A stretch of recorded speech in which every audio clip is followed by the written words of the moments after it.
तर गाईज आता आपण सर्वात इंटरेस्टिंग भागात आलो आहे, आपल्या घराच्या सर्वात इंटरेस्टिंग भागात. तो आहे म्हणजे ही सरप्राईज मिनी गॅलरी. तुम्ही बघू शकता माझ्या मागे जे व्ह्यू दिसतोय तेवढं भारी आहे. आणि चढताना व्हिडिओ काढता आला नाही कारण ही सीडी अशी आहे, त्यामुळे आपण फोन वगैरे घर घेऊन नीट चढू नाही शकत.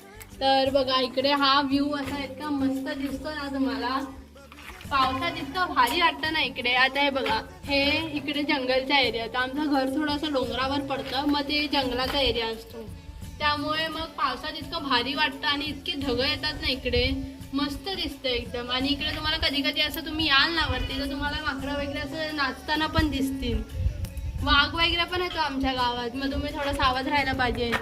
आता हे बघा, हे एवढं मस्त असं दिसतं. हे बघा, हे आमच्या गावाचं मंदिर आहे, ते आमच्या वाडी, आम्ही ज्या वाडीत राहतो त्या वाडीचं ते मंदिर आहे, कृष्णाचं मंदिर.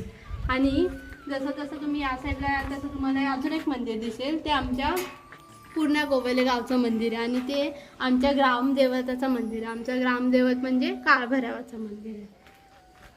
आणि असं बोलतात की जिकडे आपण त्या मंदिरात जागरूक देवस्थान आहे, की आपण त्या मंदिरात जर गेलो आणि तुमची कोणती इच्छा असेल तर तुम्ही एकदम मनापासून सांगता तर ती इच्छा पूर्ण होते. आणि असं आम्ही खूप लोकांचा अनुभव पण ऐकला आहे. आणि आम्हाला स्वतःला म्हणजे माझ्या आईबाबांना पण त्यांचा अनुभव आलेला आहे, तर आम्ही पण जातो तिकडे, आमचे काय अडीअडचणी असतील तर त्यांना सांगतो. आणि गावाचा ना मेन म्हणजे गावाचा सप्ताह होतो ना, त्यावेळेला ते आणखीन असं पॉवरफुल असतं, म्हणजे लोक जे सांगतात ना सप्ताहाच्या दिवशी ते पण असं पूर्ण होतात, आम्ही ऐकलं आहे.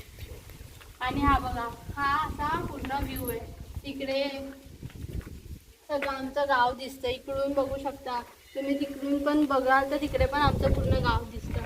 आणि हे बघा, हे फणसाचे झाड, इकडे सगळे ते आमच्या बाजूला जे राहतात त्यांनी ही सगळी झाडं अशी बाग वगैरे लावली आहे. तर आंब्याचं झाड, फणसाचं झाड, नारळाचं झाड. आता तुम्हाला तो फणस बघा एवढं चांगलं दिसतं, पण आम्ही घेऊ नाही शकत कारण आमच्या झाडाचं नाही आहे, पण तरी ते बघायला पण इतकं मस्त वाटतं ना. आणि आता बघा, हे झाडं वगैरे सगळे नसली किंवा कापली तर इकडून तुम्हाला डायरेक्ट रायगड हा गड पण दिसतो. आणि तिकडे आता कसं ते महाराजांचा काय राज्याभिषेक सोहळा झालेला, तर त्याच्यामुळे ते गड सजवलेलं, त्याची लाईटी वगैरे पण दिसतात.